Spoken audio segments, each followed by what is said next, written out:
നമസ്കാരം. Raf talk ഫുട്ബോളിലേക്ക് അവർക്കും സ്വാഗതം.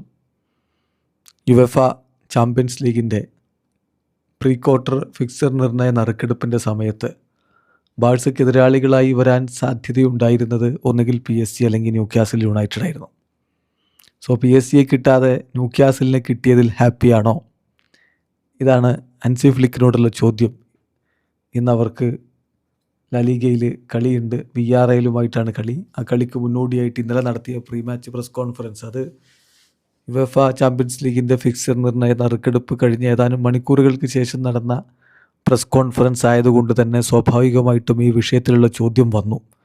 അതായത് PSG അല്ല ന്യൂക്യാസിലാണ് എന്നുള്ളതിൽ നിങ്ങൾ ഹാപ്പി ആയില്ലേ എന്ന്. അപ്പോൾ അദ്ദേഹത്തിൻ്റെ മറുപടി നോ. കാരണം എന്താണെന്നറിയോ? ഏത് ടീമാണെങ്കിലും ഏത് കളിയാണെങ്കിലും വളരെ ഇമ്പോർട്ടൻ്റ് ആണ്. യുവേഫ ചാമ്പ്യൻസ് ലീഗിൽ ഈസി മാച്ച് എന്നൊന്നില്ല. ന്യൂക്യാസിലും ഒരു വളരെ മികച്ച ടീമാണ്. നമ്മളത് റീസെൻ്റ് മാച്ചസിൽ കണ്ടതാണ്. സോ ഞങ്ങൾക്കത് കൃത്യമായിട്ട് അറിയുകയും ചെയ്യാം. ഒട്ടും ഈസിയല്ല. എന്നെ സംബന്ധിച്ചിടത്തോളം നമ്മളെപ്പോഴും ഓപ്പണൻസിനെ ബഹുമാനിക്കണം എന്നുള്ളതാണ് എൻ്റെ രീതി.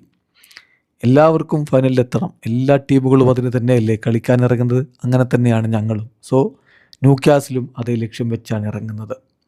പിന്നെ എല്ലാ ചാമ്പ്യൻസ് ലീഗ് ടീമുകളും വളരെ മികച്ചതാണ്. ഗ്രേറ്റ് ക്വാളിറ്റിയുള്ള ടീമുകളാണ്. ഇപ്പോൾ playing against Atletico or Tottenham ഞങ്ങൾ മുന്നോട്ട് കിടക്കുകയാണെങ്കിൽ ക്വാർട്ടർ ഫൈനലിൽ അത്ലറ്റിക്കോയോ ടോട്ടനാമോ വരാം. അതും ബുദ്ധിമുട്ടേറിയ മത്സരമായിരിക്കും. So it's fantastic to have this opportunity. ഞാൻ അങ്ങനെയാണ് അതിനെ കാണുന്നത്. ഈ അവസരം ലഭിച്ചു എന്നുള്ളത് വളരെ നല്ലൊരു കാര്യമാണ്. പക്ഷേ എല്ലാ ടീമുകളെയും നമ്മൾ ബഹുമാനിച്ചേ പറ്റൂ എന്നുകൂടി ഹൻസി ഫ്ലിക്ക് പറയുന്നു. ഏതായാലും നിലവിലൊരു ഫോമിൽ ബാഴ്സയ്ക്ക് ന്യൂക്യാസിൽ യുണൈറ്റഡിനെതിരെ വലിയ ബുദ്ധിമുട്ടില്ലാതെ ജയിച്ചു കയറാൻ പറ്റും എന്ന പ്രതീക്ഷയിൽ തന്നെയാണ് ആരാധകരുള്ളത്. യുവേഫ ചാമ്പ്യൻസ് ലീഗിൻ്റെ പ്രീ ക്വാർട്ടർ മത്സരങ്ങൾ മാർച്ച് മാസത്തിലാണ് നടക്കാൻ പോകുന്നത്. മാർച്ച് മാസത്തിൽ ആദ്യ പാദ മത്സരം മാർച്ച് 10 ആരംഭിക്കുക. ബാഴ്സലോണ വേഴ്സസ് ന്യൂക്യാസിൽ യുണൈറ്റഡ് മത്സരം അന്ന് തന്നെയുണ്ട്. അന്ന് രാത്രി ഇന്ത്യൻ സമയം 1:30 എന്ന് പറയുമ്പോൾ സാങ്കേതികമായിട്ട് മാർച്ച് 11 പുലർച്ചെ ഇന്ത്യൻ സമയം 1:30 ന്യൂക്യാസിൽ യുണൈറ്റഡിൻ്റെ മൈതാനത്ത് ആദ്യ മത്സരം നടക്കുന്നത്. രണ്ടാം പാദ മത്സരം ഇങ്ങ് ക്യാമ്പ് നൗവിലായിരിക്കും. അത് മാർച്ച് 18 രാത്രി ഇന്ത്യൻ സമയം 11:15. വീഡിയോ അവസാനിക്കുന്നു.